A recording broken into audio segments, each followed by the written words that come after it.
Você sabia que um único homem conseguiu colocar 4% da internet mundial sob seu controle? Ele acumulou milhões de dólares, vivia como um rei e foi perseguido por governos ao redor do mundo?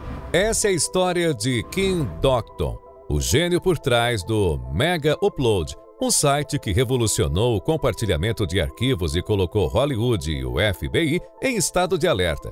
Mas o que levou um hacker adolescente a se tornar um dos homens mais odiados pelas grandes indústrias?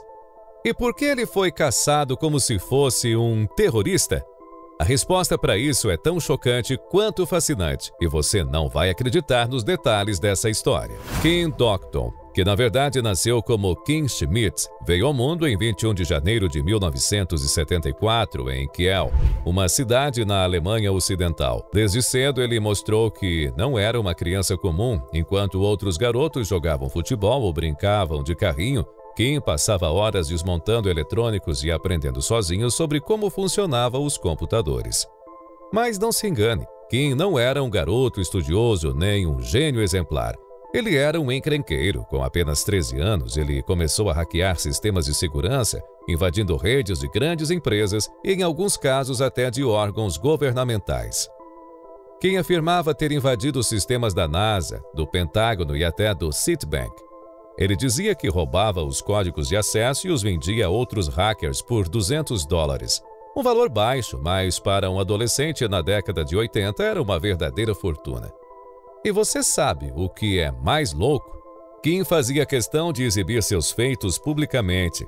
Ele aparecia em programas de TV na Alemanha, gabando-se de suas habilidades como se fosse um super-herói do crime digital.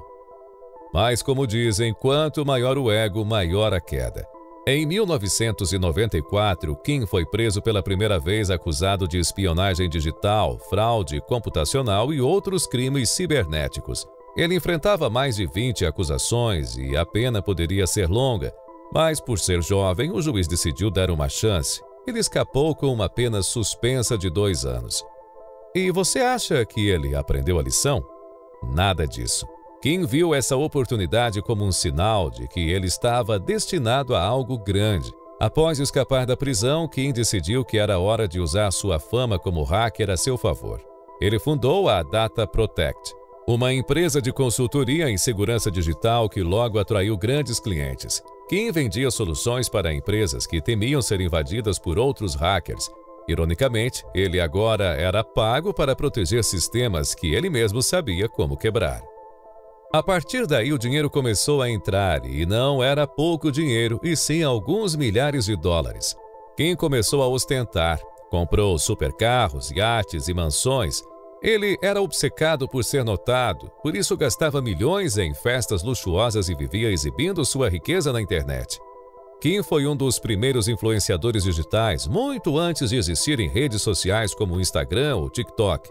Ele exibia seu estilo de vida como um troféu. Com um negócio legítimo, você poderia pensar que Kim evitaria problemas. Mas esse nunca foi o estilo dele. Rapidamente, ele se envolveu em um esquema de manipulação de ações com uma empresa chamada Let'sBuild.com, uma espécie de Amazon emergente, na época do estouro da bolha da internet.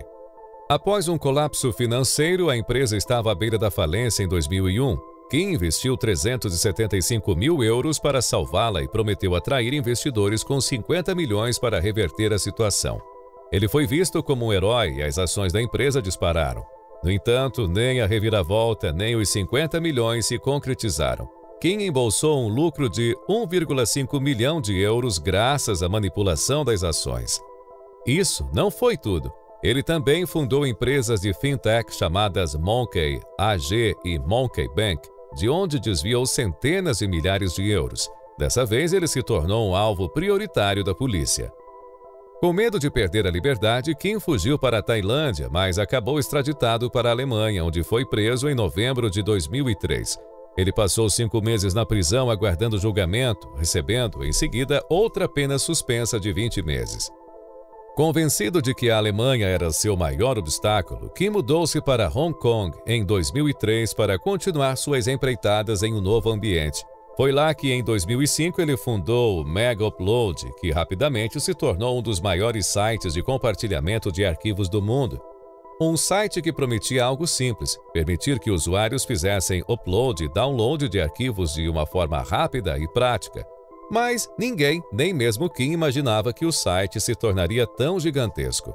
O Mega Upload rapidamente conquistou milhões de usuários ao redor do mundo. Ele permitia que qualquer pessoa compartilhasse arquivos, fossem eles documentos, filmes, músicas ou softwares.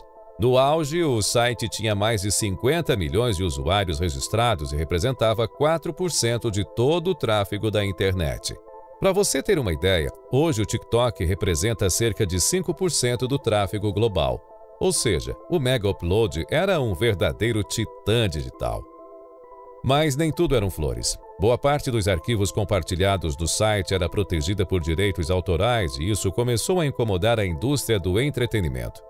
Hollywood, gravadoras e estúdios de cinema estimaram prejuízos de mais de 500 milhões de dólares por conta da pirataria no Mega Upload.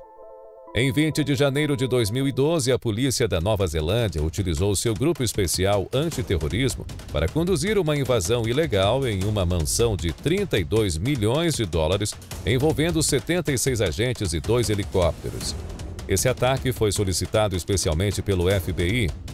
O alvo? Kim Dokton, aparentemente um terrorista internacional. A polícia prendeu Kim e confiscou 18 carros de luxo, 175 milhões de dólares em dinheiro e 64 contas bancárias. A operação colocou fim ao Mega Upload de uma vez por todas. Kim foi acusado de lavagem de dinheiro, extorsão, violação de direitos autorais e outros crimes graves. Mas Kim não se deu por vencido. Ele lutou muito nos tribunais, acusando a Nova Zelândia e os Estados Unidos de espionagem ilegal e abuso de poder. E ele não estava totalmente errado. Anos depois, a Justiça da Nova Zelândia admitiu que o governo espionou Kim ilegalmente e usou força desproporcional na operação. Apesar de todas as acusações, Kim nunca foi extraditado para os Estados Unidos. Ele continua vivendo na Nova Zelândia, onde, até hoje, tenta atrasar o processo de extradição. Hoje, Kim Dokton é uma figura polêmica. Alguns o veem como um gênio incompreendido que revolucionou a internet.